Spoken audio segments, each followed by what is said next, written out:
Hello, welcome to our chemistry hub. इस video में हम लोग सेकंड चैप्टर स्टार्ट करेंगे, स्ट्रक्चर ऑफ एटम।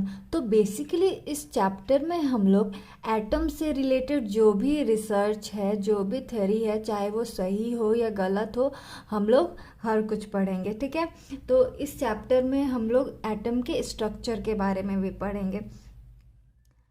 तो एटम के बारे में सबसे पहले एक इंडियन फिलोसोफर थे, महर्षि कन्नड़, उनके द्वारा पता चला कि एटम क्या होता है। ठीक है, तो उनका कहना था कि अगर हमारे पास कोई भी मैटर हो, ठीक है, मैटर मीन्स कि अगर हमारे पास कोई भी चीज़ है, अगर उसके पास मास है और वो कोई एरिया कवर कर रहा है, तो वैसे सब्सटेंस को हम लोग मैटर कहते हैं। सपोज ये हमारा पेन, ठीक है, इसका मास है और अगर हम लोग इसको यहाँ रखते हैं तो ये कुछ एरिया ऑक्यूपाई करता है। ठीक है, तो इसको हम लोग कह सकते हैं मैटर। ये हमारा नोटबुक, ठीक है, इसका भी कुछ मास है, ये कुछ एरिया ऑक्यूपाई कर रहा है, तो इसको भी हम लोग मैटर कह सकते हैं। और ये नोटबुक जिस टेबल पे है वो टेबल भी मैटर है। चेयर, हमारा घर, जो भी ऐसा आसपास जो भी चीज़ है जिसका कोई मास है और वो कोई स्पेस ऑक्यूपाई कर रहा है, तो ऐसे सब्सटेंस को हम लोग मैटर कहते हैं। ठीक है, तो महर्षि कन्नड़ का कहना था कि अगर हम किसी भी मैटर यानी पदार्थ को अगर हम लोग छोटे छोटे पार्ट्स में डिवाइड करते हैं, तो एक समय ऐसा आता है कि हम लोग को एक बहुत छोटा पार्टिकल्स मिलता है। ठीक है, ऑलमोस्ट इतना छोटा, ठीक है, जो नेकेड आइट से हम लोग देख भी नहीं पाए, बहुत छोटा। ठीक है, तो वैसे पार्टिकल को डिवाइड करना इम्पॉसिबल था। ठीक है, इम्पॉसिबल है, मतलब वो पार्टिकल नॉन डिविजिबल होता है। ठीक है, तो ऐसे पार्टिकल को महर्षि कन्नड़ के द्वारा नाम दिया गया परमाणु, जिसको आज हम लोग एटम कहते हैं। ठीक है, तो सबसे पहले एटम को लेकर जो थ्योरी या पोस्टुलेट महर्षि कन्नड़ के द्वारा मिला। सेम जो महर्षि कन्नड़ का रिसर्च था एटम को लेकर, सेम एक दूसरे फिलोसोफर थे डेमोक्रिटस, इनका भी सेम ही कहना था कि अगर हम किसी मैटर को छोटे छोटे पार्ट में डिवाइड करते हैं, तो जो सबसे छोटा पार्टिकल मैटर का मिलता है, उसको डिवाइड करना पॉसिबल नहीं है। ठीक है, तो ऐसे पार्टिकल को ही इनके डेमोक्रिटस के द्वारा एटम कहा गया। ठीक है, तो दोनों का कॉन्सेप्ट सेम था एटम को लेकर, बस दोनों का लैंग्वेज अलग अलग था। ठीक है, महर्षि कन्नड़ के द्वारा परमाणु कहा गया और डेमोक्रिटस के द्वारा एटम बोला गया, जो आज हम लोग बोलते हैं। ठीक है,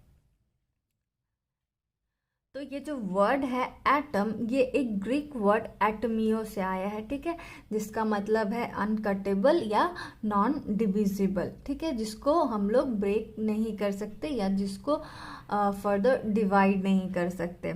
ठीक है, लेकिन ये जो महर्षि कन्नड़ और डेमोक्रिटस का जो भी एटम को लेकर जो भी रिसर्च था, उस जमाने में क्या होता है, ये रिसर्च हजारों साल पुराना है। तो उस जमाने में क्या होता था कि ऐसा कुछ नहीं था कि कोई भी रिसर्च हुआ तो उसका कोई रिटन प्रूफ हो। ठीक है, तो महर्षि कन्नड़ या डेमोक्रिटस का जो भी पोस्टुलेट या थ्योरी था एटम को लेकर उसका कोई भी रिटन प्रूफ नहीं था। ठीक है, तो इसलिए इन लोगों का नाम इतना आगे नहीं आता है एटम के रिसर्च को लेकर।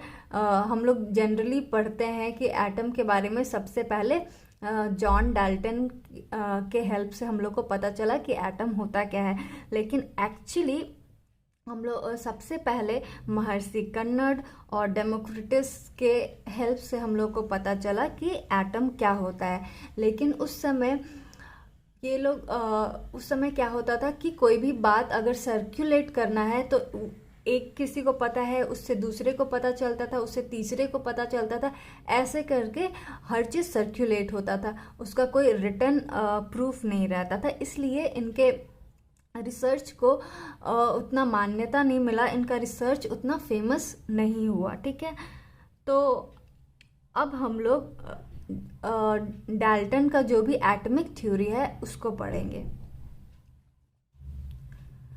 तो ये Dalton atomic theory John Dalton के द्वारा दिया गया था। ठीक है, तो ये इस थ्योरी में बहुत सारा पॉस्टुलेट है। तो पहला पॉस्टुलेट है all matter is made up of very tiny particles called atom.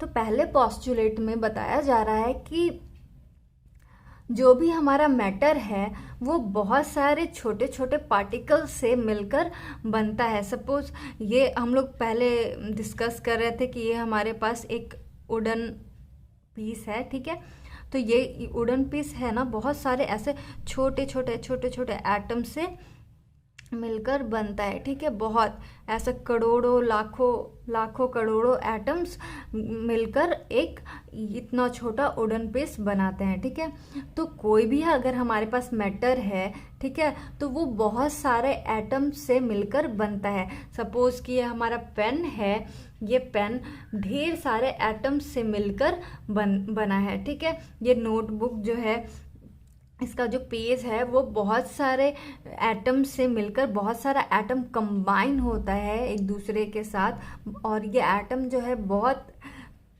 Compact रहता है, मतलब बहुत छोटे स्पेस में बहुत छोटा स्पेस ऑक्यूपाई करता है। तो एक एटम दूसरे एटम से बहुत क्लोज्ड रहता होगा, तब जाकर हम लोगों को कोई भी मैटर मिलता है। ठीक है, तो फर्स्ट पॉस्टुलेट में बेसिकली ये कहा गया कि अगर कोई भी सब्सटेंस हमारे पास है, कोई भी मैटर है, तो वो मैटर एटम से मिलकर, बहुत छोटे छोटे एटम से मिलकर बनता है। ठीक है,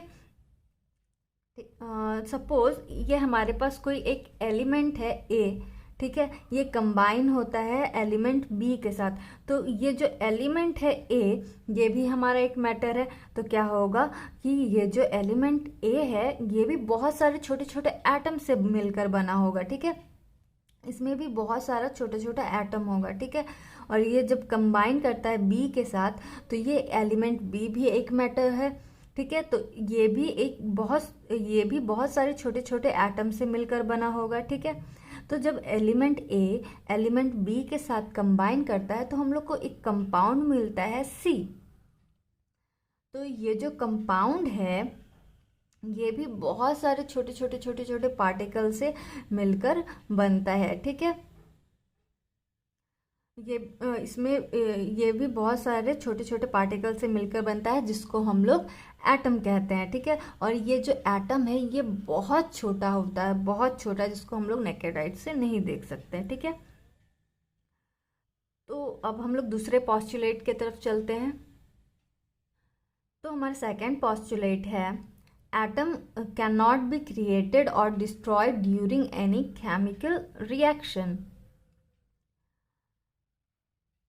तो इसको हम लोग एक एग्जाम्पल से समझते हैं। जैसे हमारे पास यहाँ HCl है, हाइड्रोजन क्लोराइड, ये रिएक्ट कर रहा है NaOH के साथ, सोडियम हाइड्रोक्साइड के साथ, और जब HCl NaOH के साथ रिएक्ट करता है तो हम लोगों को मिलता है NaCl और H2O। ठीक है, तो जो ये रिएक्शन है, इसके रिएक्टेंट साइड में जितना एटम होगा, और जब ये रिएक्शन करके प्रोडक्ट बनाता है, तो उस प्रोडक्ट साइड में भी उतना ही एटम होगा। मतलब कि जब रिएक्शन नहीं हुआ है हाइड्रोजन और HCl और NaOH का, तब इसके पास जितना एटम है, रिएक्शन के बाद भी उतना ही एटम रहेगा। ना तो एटम इंक्रीज होगा, ना तो एटम डिक्रीज होगा। ठीक है, जैसे यहाँ हाइड्रोजन कितना है, इधर 1 और 2। ठीक है, आफ्टर रिएक्शन हाइड्रोजन कितना होगा, इधर 2। ठीक है, इधर प्रोडक्ट साइड भी हाइड्रोजन 2 है, इधर क्लोरीन कितना है, 1, इधर क्लोरीन कितना है, 1। ठीक है, और ऑक्सीजन कितना है, इधर रिएक्टेंट साइड 1, प्रोडक्ट साइड में भी 1। तो सेकंड पॉस्टुलेट यही कहता है कि एटम को ना तो हम लोग बना सकते हैं और ना तो उसको डिस्ट्रॉय कर सकते हैं। अ, हम लोग एक और एग्जाम्पल देखते हैं। जैसे यहाँ कार्बन ऑक्सीजन के साथ कंबाइन करता है और कंबाइन करके बनाता है कार्बन डाइऑक्साइड। ठीक है, तो यहाँ हमारा रिएक्टेंट साइड कितना कार्बन है, एक। इधर प्रोडक्ट साइड भी एक ही होगा। ठीक है, रिएक्शन से पहले जितना होगा रिएक्शन के बाद भी उतना ही होगा। ऑक्सीजन कितना है इधर, 2, प्रोडक्ट साइड भी 2। तो हम लोगों को आई होप सेकेंड पोस्टुलेट समझ आ गया होगा। अब अब हम लोग थर्ड पोस्टुलेट की तरफ बढ़ते हैं। थर्ड पोस्टुलेट है atom of a given element are identical in mass and chemical properties. तो इस पोस्टुलेट में बोल रहा है कि अगर हमारे पास कोई एटम है, कोई एलिमेंट है, ठीक है, तो ये जो एलिमेंट है कोई भी, वो बहुत सारे एटम से बना होगा। ठीक है, तो इसमें जितना भी एटम होगा उन सारे एटम का मास सेम होगा। ठीक है, उनका केमिकल प्रॉपर्टीज भी सेम होगा। ठीक है, तो अगर ये यहाँ हमारे पास एटम ए है, ये बहुत सारे यहाँ अगर हमारे पास एलिमेंट ए है तो ये बहुत सारे एटम से बना होगा। ये जितना भी एटम है सबका मास सेम होगा। ठीक है, साइज सेम होगा, शेप सेम होगा। ठीक है, हर तरीके से सब एक दूसरे से मैच करता होगा। ठीक है, और सबका केमिकल प्रॉपर्टीज भी सेम होगा। अगर कोई दूसरा एलिमेंट है, ठीक है, अगर कोई दूसरा एलिमेंट है बी, तो ये भी कोई एटम से, बहुत सारे एटम से बना होगा। तो इस एलिमेंट में भी जितना भी एटम होगा, ये एलिमेंट जितने भी एटम से बना होगा, उन सारे एटम का मास, शेप, साइज सब सेम रहेगा। ठीक है, इवन केमिकल प्रॉपर्टीज भी सेम रहेगा।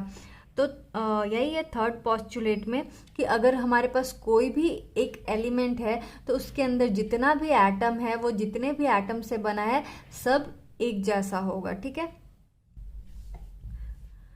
तो अब हम लोग फोर्थ पोस्टुलेट की तरफ आते। फोर्थ पोस्टुलेट में है atom of different element have different masses and chemical properties. तो इसको हम लोग एग्जाम्पल से समझते हैं। सपोज हमारे पास 2 एलिमेंट है, एक एलिमेंट ए है, एक एलिमेंट बी है। तो ये जो एलिमेंट ए है, हम लोग पढ़े थे कि इस एलिमेंट ए के अंदर जितना भी एटम होगा उन सब का मास, शेप, साइज, केमिकल प्रॉपर्टीज सब सेम होगा। ठीक है, और ये जो एलिमेंट बी है, इसके अंदर जो भी एटम होगा उन सब का मास, शेप, साइज, केमिकल प्रॉपर्टी सब सेम होगा। लेकिन एलिमेंट बी के एटम का प्रॉपर्टीज एलिमेंट ए के एटम के प्रॉपर्टीज से मैच नहीं होगा। ठीक है, इन दोनों के एटम का मास भी अलग अलग होगा और प्रॉपर्टीज भी अलग, शेप, साइज सब अलग अलग होगा। एलिमेंट बी के एटम का जो भी साइज होगा वो एलिमेंट ए के एटम के साइज से अलग होगा। ठीक है, इन दोनों का एटम में इन दोनों के एटम के मास में भी डिफरेंस होगा, केमिकल प्रॉपर्टीज में भी डिफरेंस होगा। ठीक है, अब हम लोग बढ़ते हैं पोस्टुलेट 5। ठीक है, फिफ्थ पोस्टुलेट के तरफ। तो फिफ्थ पोस्टुलेट में है atom combine in a ratio of small whole number to form compound. ठीक है, तो इसमें कह रहा है कि कोई भी एलिमेंट अगर एक दूसरे के साथ कंबाइन करता है तो उसका जो एटम भी है 2 एलिमेंट के साथ, जैसे यहाँ ए है और बी है, तो जब एलिमेंट ए बी के साथ कंबाइन करेगा तो क्या होगा कि इन दोनों का एटम भी एक दूसरे के साथ कंबाइन होगा। ठीक है, तो जब ये एटम एक दूसरे के साथ कंबाइन होता है तो ये एक रेशियो में कंबाइन होता है, एक होल नंबर रेशियो में, और वो रेशियो बहुत छोटा होता है। जैसे यहाँ, ठीक है, हाइड्रोजन और ऑक्सीजन मिलकर बनाता है H2O। ठीक है, तो ये हाइड्रोजन जो है हमेशा एक रेशियो में प्रेजेंट होगा, ठीक है। चाहे ये H2O वाटर कहीं भी हो, हमारे ग्लास में हो, नदी में हो, ठीक है, कहीं भी हो, ठीक है। तो ये H2O हमेशा वाटर जो है हमेशा 2:1 के फॉर्म में प्रेजेंट रहेगा, ठीक है। वाटर हमेशा, वाटर जब भी वाटर मॉलिक्यूल फॉर्म होगा तो उसमें हाइड्रोजन का 2 एटम रहेगा और ऑक्सीजन का 1, ठीक है। तो यही इस पोस्टुलेट में है कि अगर 2 एलिमेंट का एटम कंबाइन होता है तो वो एक फिक्स्ड रेशियो में कंबाइन होता है, ठीक है। एक और वो रेशियो जो है बहुत छोटा होता है, ठीक है। और जैसे यहाँ H2O है, तो ये क्या होगा ना कि ये एक सिंपल रेशियो होगा, ठीक है। ये ऐसा कभी नहीं होगा कि ये 2 के जगह 3/4 हो या 5/3 हो, ऐसा करके कुछ नहीं होगा। ये एक बहुत सिंपल होल नंबर रेशियो में रहेगा, ठीक है। तो जैसे यहाँ वाटर 2:1 के रेशियो में है, वैसे ही एक और हम लोग कंपाउंड देखते हैं, कार्बन डाइऑक्साइड। इसमें क्या है, कार्बन के पास CO2 में एक कार्बन है और 2 एटम ऑक्सीजन का है, तो इसका रेशियो क्या हो गया, 1:2, ठीक है। तो आई होप कि फिफ्थ पोस्टुलेट भी समझ आया होगा। तो आज के लिए बस इतना ही। Thank you for watching this video.